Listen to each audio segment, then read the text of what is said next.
For decades, fans whispered about that night.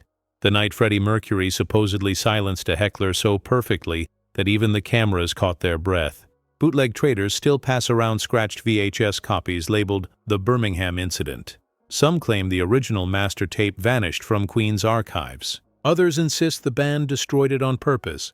But one thing's certain, something unforgettable happened inside the NEC Arena on October 15, 1982. Queen was mid-tour. The Hot Space album dividing critics, yet tickets sold out everywhere. Backstage tension was high. The press was calling Freddie distracted, too flamboyant, losing focus. He'd read every word. He was ready to prove them wrong. That night, under the blinding spotlights, he wasn't just the voice of Queen.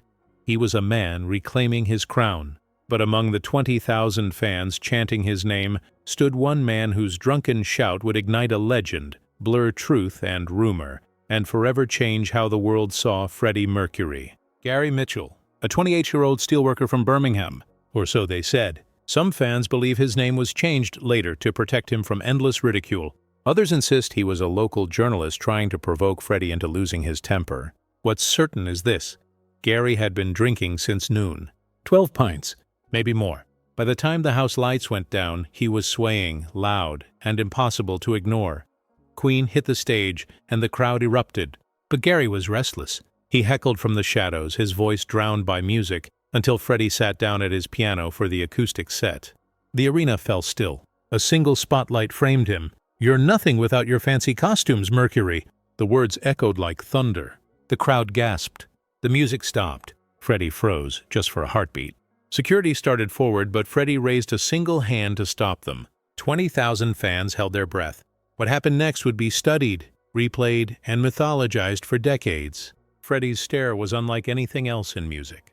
It wasn't anger, it was calculation. He scanned the crowd until his eyes locked onto the man. For a few seconds you could almost feel the oxygen leaving the room. Even Brian May would later recall, it felt like time had stopped. No one knew what Freddie would do. He could have ignored it. He could have lashed out. But that wasn't Freddie. He thrived on tension. It was fuel, not fire. Slowly he stood up from the piano. His sequined jacket caught the light, his expression unreadable. Then, in that low, velvety tone that could charm or destroy, he spoke. "Ladies and gentlemen, it seems we have a critic tonight." The audience erupted in laughter, nervous at first, then roaring. Freddie smiled, pacing like a predator who already knew the outcome. The band held back. This wasn't their battle. It was his stage now, and from that moment, Freddie Mercury was no longer just performing a concert. He was performing dominance itself. "Darling," Freddie began, his voice teasing, "what's your name?" The man mumbled something incoherent. Freddie cupped his ear. "You'll have to speak up, love. You seemed to have plenty to say a moment ago." The crowd burst out laughing. Even the security guards grinned. Freddie had flipped the power dynamic entirely. What began as heckling had become theater. "Gary, is it?" "How wonderful," Freddie said. "Tell me, Gary, what do you do when you're not shouting at singers?" "I'm a builder," came the slurred reply. Freddie's eyes lit up. "A builder? How divine. You create things. So do I. Only difference is, mine stays standing after I'm done." Roars of laughter rolled through the arena. But what made it brilliant was Freddie's tone. Playful, not cruel. He wasn't humiliating Gary. He was owning the situation through charm. Psychologists would later call it assertive empathy, the ability to control conflict with charisma. Freddie Mercury didn't destroy Gary Mitchell that night. He turned him into part of the show. Freddie leaned against the piano, microphone in hand. The crowd quieted instantly. He lowered his voice. Calm, deliberate, deadly. "Tell me, Gary, do you think these 19,999 people came here to hear you sing?" A ripple of gas spread through the crowd.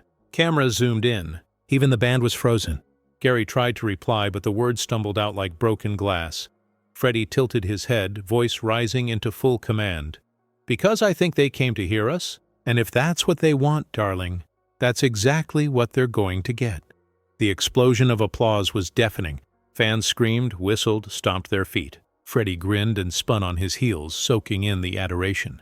The heckler had been silenced, but Freddie wasn't done. He wanted the perfect ending, a finale so sharp it would live forever. What Freddie did next defied logic. He smiled, turned back toward the man, and said with a theatrical flourish, "Come up here, Gary. "Since you have so much to say about our performance, why don't you show us how it's done?"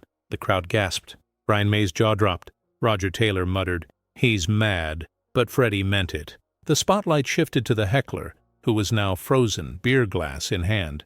And somehow, incredibly, Gary began to walk toward the stage. Security hesitated, but Freddie waved them off. He wanted this. He needed this. As Gary stumbled under the hot lights, the cameras caught every movement. A sweaty, frightened man stood before a god of charisma. "Ladies and gentlemen," Freddie announced grandly, "our new guest star, Gary from Birmingham." Laughter and applause thundered through the arena. But Freddie wasn't cruel.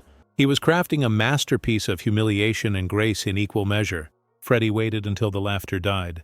The two men stood inches apart, one glowing under the lights, the other shrinking by the second. Freddie leaned in close, his voice intimate yet amplified through the speakers. "Darling, you're embarrassing yourself now." The arena exploded. The laughter this time was cathartic, euphoric, a collective release. Fans cheered not because Gary was humiliated, but because Freddie had handled it with elegance. Then, without missing a beat, Freddie began to clap. Slowly, rhythmically. "Let's give Gary a round of applause for his contribution to tonight's show." The band joined in. The crowd followed, and in seconds, the entire arena was clapping for Freddie's brilliance.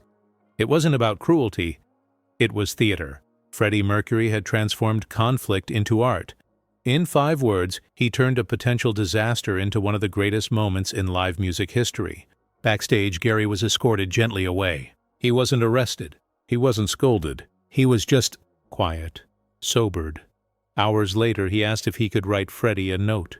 The letter arrived days later. In it, he said, "I came to mock you. I left humbled. You showed me what real power looks like." Freddie reportedly smiled, folded the letter, and said simply, "He gave me a gift." But the story didn't end there. Word spread like wildfire. Bootlegs appeared. Radio stations aired audio clips. By the next month, the Birmingham incident had become legend. Fans debated whether it was spontaneous or planned. Some swore Freddie had seen Gary before. Others said he sensed the moment coming and seized it. Whatever the truth, one thing was undeniable. It was the perfect performance inside a performance. Experts have spent years analyzing that night. Dr. Sarah Chen, who studies crowd psychology, said, "Freddie Mercury transformed hostility into harmony. He didn't punish, he redirected."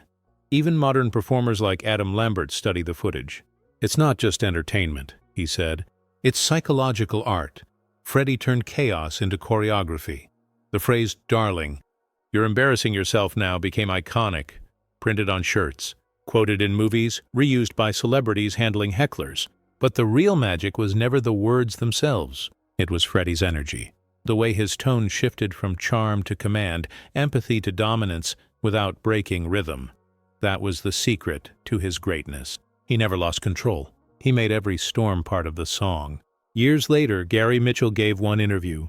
He said quietly, "Some people are untouchable. Freddie was one of them." The Birmingham incident still circulates in whispers among Queen fans. Some claim they've seen the full footage. Others say it's locked away, waiting for release. But maybe the mystery is what keeps it alive. Because that night wasn't about humiliation. It was about humanity. Freddie Mercury showed the world that greatness isn't just about talent. It's about grace under pressure, kindness hidden behind fire, and the ability to turn insult into immortality. He didn't just silence a heckler. He silenced doubt, mockery, and fear. He showed that charisma, when fueled by heart, becomes timeless. And that's why, even now, decades later, the name Freddie Mercury still means magic. If this story gave you chills, if it reminded you why Freddie Mercury remains the gold standard of live performance, then join us. Subscribe now for more untold stories, lost moments, and legends reborn. Comment below, was Freddie's reaction pure genius or pure instinct? And don't forget to like and share, because legends like this deserve to live forever.